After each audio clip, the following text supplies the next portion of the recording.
Muziki una athari zake katika hali ya uhalisia na ukweli, kiakili, kimwili, kiroho. Kitu gani nimekiacha hapo? Kijamii au mnataka kusema na kiuchumi? Kingine, wanamuziki mtatusaidia waimbaji kama athari hizo zipo pia. Katika hizo nyanja zote muziki una athari. Achana na wa nje, tuje kwa hapa ambao tunaufanya watoto wa Kristo. Bado pia una athari zake. Athari hizo unazifahamu? Unajua hizo athari zake kimwili, kiakili, kiroho, kijamii, kimaisha. Si mwingine tena ni Daktari Mike Dimbu, atakuwa akisogea, atatupatia darasa hilo la kutosha. Naomba nimkaribishe tena.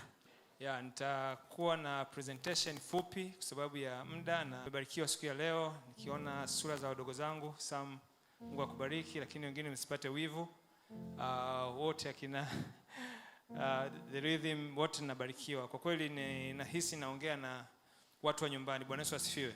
Sio nahisi, naongea na watu wa nyumbani kabisa. Presentation yangu kama nilivyosema itakuwa ni fupi, na kama mnavyoniona kidogo najaribu na press ya kupaa kwa sababu ni vitu vingi ambavyo vyote naitaweza kuvipata jioni hii ya leo. Na naomba Mungu basi iwe kama mnyama mmoja anaitwa ng'ombe, huwa anakula alafu baadaye ndio anacheua. Kwa hiyo Roho Mtakatifu baadaye sasa aweze kutufanyia ile digestion. Kwa hiyo nitakwenda kidogo kwa haraka kidogo. Kati ya kitu ambacho huwa kinachukuliwa kwa urahisi sana katika maisha yetu ni muziki. Yaani muziki tumekuwa tukiuchukulia rahisi, Waswahili wanasema tumechukulia poa, lakini muziki sio poa kama ambavyo tunafikiria. Hata mimi mwenyewe nilikuwa sijajua kwamba muziki unaweza kuwepo na madhara hasi na chanya kwa kiasi gani. Na kitabu ambacho Mungu aliruhusu niweze kukiandika ambacho kina karibia kurasa 300 na zaidi za muziki, ambacho kinaongelea historia ya muziki, muziki katika ibada na vitu vingi. Sasa katika hiyo huduma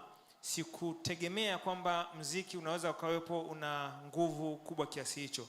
Na moja kati ya vitu ambavyo nikuja kugundua ni kwamba hata mwovu shetani amejaribu sana kuficha watu kuweza kujua madhara ya muziki.